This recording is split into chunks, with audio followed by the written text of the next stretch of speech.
congratulations to all of the kids that signed their letters of intent yesterday, man, to go play college football. Very, very special time in a young man's life.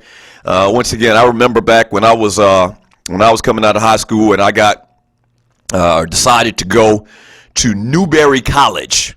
Okay, and maybe we got some new listeners and they never heard me before. So I played my freshman year of college at Newberry College in Newberry, South Carolina. And to make a long story short, man, the experience was not, like it was for most people. It wasn't like it is for people today. My signing day experience was actually horrible. It was. So the day I was supposed to sign my letter of intent, the coach actually, once again, it wasn't at the school. Like I didn't go to Notre Dame, anything like that. It was a very small school. And so the coach actually travels to my house. And this is like one recruiter they have for Newberry College. And so he comes to the house. He's supposed to be there at a certain time. This joker shows up like 2.5 hours late.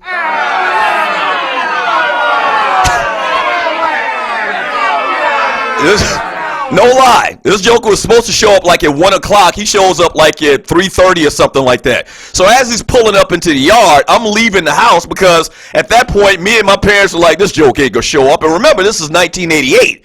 So there's not cell phones for him to call us to give us an update about why he's running late or anything like that. This is 1988. So if you late, you just late.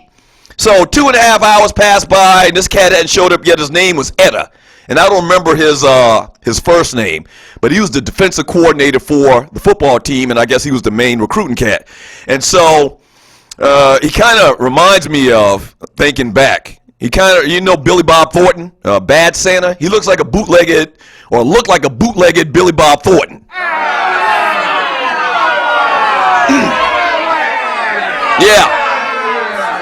Same mannerisms and all. I mean, chain smoker, raspy voice, looked like he didn't comb his hair, that type of dude. So as I'm walking out of the house, because I'm about to go and take my little normal jog, I'm trying to stay in shape, I'm about to play college football. As I'm leaving out the house, walking out of the door, here he comes pulling or driving down the driveway. Once again, 2.5 hours late. And so, okay, so here he is. I stop, and he pulls up into the yard. And he gets out and he looks at me. He says, hey, kid, do you know Doug Stewart? And this is a true story. And if you old school Two Live Stews listener, you probably heard this story before. So he gets out of the car. He says, hey, kid, do you know Doug Stewart? And so I look at him. And I says, well, coach, I'm Doug Stewart. You found the right house. I'm Doug Stewart. He says, oh, yeah. Could you and your family find a more out of the way, more deserted place to live? What? Could you and your family find any place further away from civilization to live?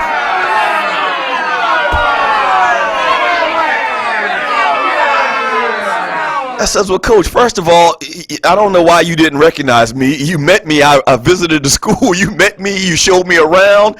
And not only that, coach, this is my home. This is where I live. All right, well, that's fine. Where your parents at? And so I go inside, and my old man's in there, and my mother's in there. And my old man's got this mad disposition because, first of all, this cat's late.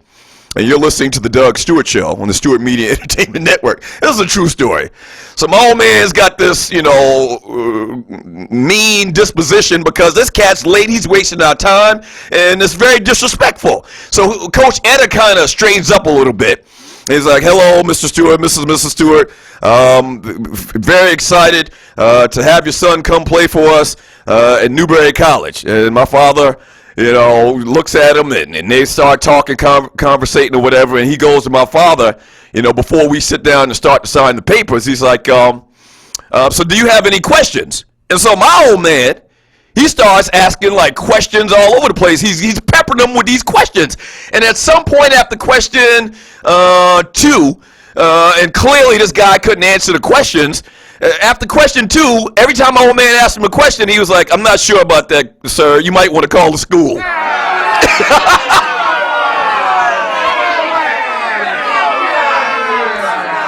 My old man asked him another question. I'm not sure about that, sir. You may want to call the school.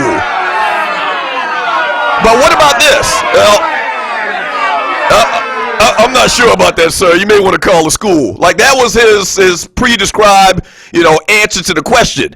And my old man was like, well, why'd you tell us that if we had any questions, to go ahead and ask them to you if you don't know the answers?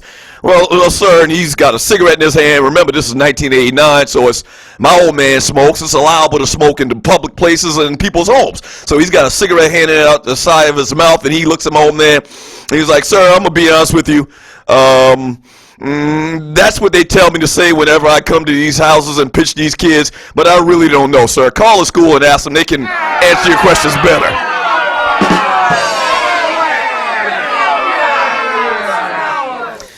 And so finally, he pulls out a sheet of paper, the letter of intent, and I sign it. My old man's mad and pissed off, first of all, because it isn't a full scholarship. So Newberry College is like this NAIA school at the time. I don't even know if the NAIA is still around, that particular conference or league or whatever. It's the equivalent, I guess, back then to Division III football. And Newberry today is actually a pretty good football program. The Newberry Wolves now, not the Newberry Indians. I guess you got to change all of that Indian stuff or whatever. Stop disrespecting these Native Americans and all of that. And so he pulls out the paper, and my old man's pissed off because he watched me dominate the Moncks Corner Youth Football League for many, many years, and he just knew that his son was going to get a free ride to college, and such was not the case, so he was pissed off.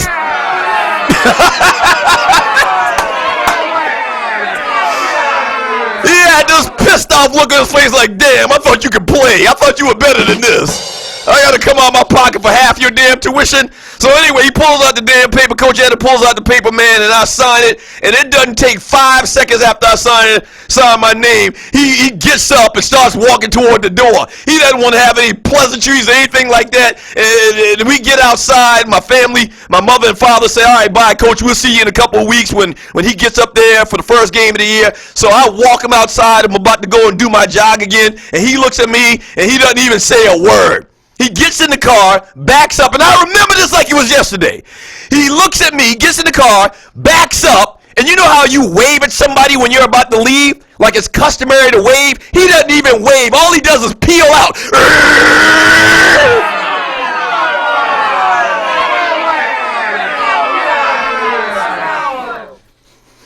So suffice to say, man, my college football career didn't start off on a good note.